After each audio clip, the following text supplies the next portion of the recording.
com a leitura do livro O que é o Espiritismo, no formato de uma aula, né?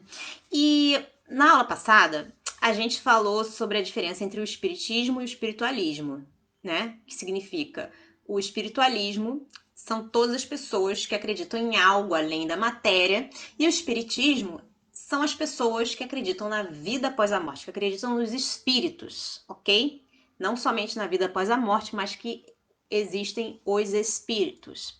Bom, e aí na aula de hoje a gente vai falar sobre as dissidências. Então vem o senhor, né, o cético, e pergunta assim: essa diversidade, esse negócio aí de que em lugares determinados acredita-se na vida após a morte, nos espíritos, e outro lugar não acredita em nada disso, essas coisas assim diferentes na crença, né, do que chamais de uma ciência.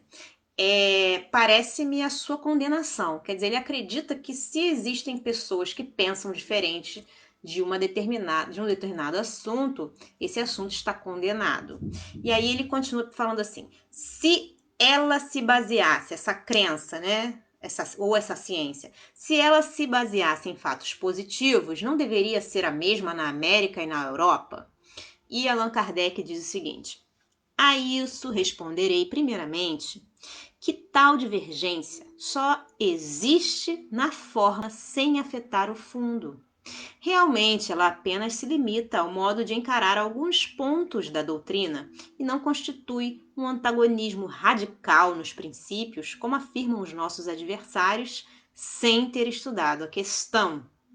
Dizei-me, porém, qual a ciência que, em seu começo, não deu nascimento a dissidências até que seus princípios ficassem claramente assentados? Então ele está dizendo que isso acontece, isso é natural. As dissidências são coisas naturais que acontecem para todas as ciências, ok? Não encontramos as mesmas dissidências nas ciências melhormente constituídas. Estarão os sábios de perfeito acordo sobre todos os pontos? Não tem cada qual seus sistemas particulares? As sessões das academias apresentam sempre o quadro de perfeito e cordial entendimento? Em medicina não há a escola de Paris e a escola de Montpellier? Cada descoberta, em qualquer ciência, não tem produzido cismas entre os que querem adiantar-se e os que desejam estacionar? Referindo-nos ao Espiritismo, não será natural que, ao surgirem os primeiros fenômenos, quando eram ignoradas as leis que os regem, cada pessoa tivesse um sistema e houvesse encarado os fatos de um modo particular? Onde estão hoje esses sistemas primitivos? Caíram todos ante uma observação mais completa. Bastaram apenas alguns anos para que ficasse estabelecida a unidade grandiosa que hoje prevalece a doutrina e que prende a imensa maioria dos adeptos, com exceção de algumas individualidades que, nesta como em todas as coisas, se apegam às ideias primitivas e morrem com elas. Qual a ciência? Qual a doutrina filosófica ou religiosa que oferece um exemplo igual? Apresentou o Espiritismo a centésima parte das cisões que durante tantos séculos dilaceraram a Igreja e que ainda hoje a dividem?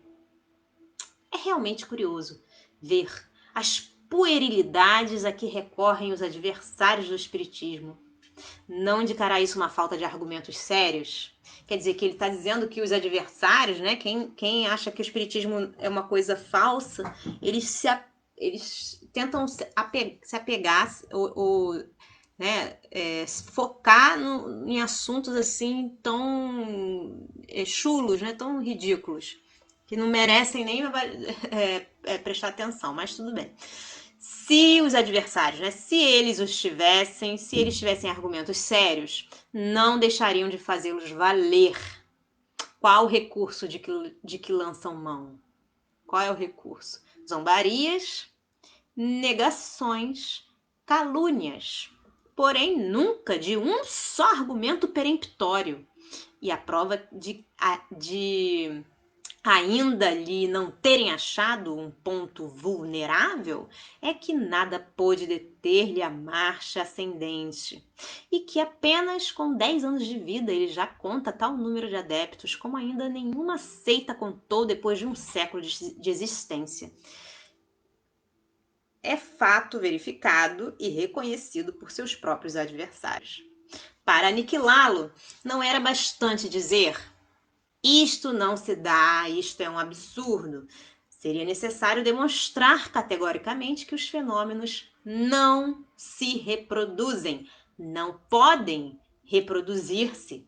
E é o que ninguém ainda fez. Quer dizer, para você provar que algo não existe, você tem que provar, né? Eles não conseguiram provar até hoje.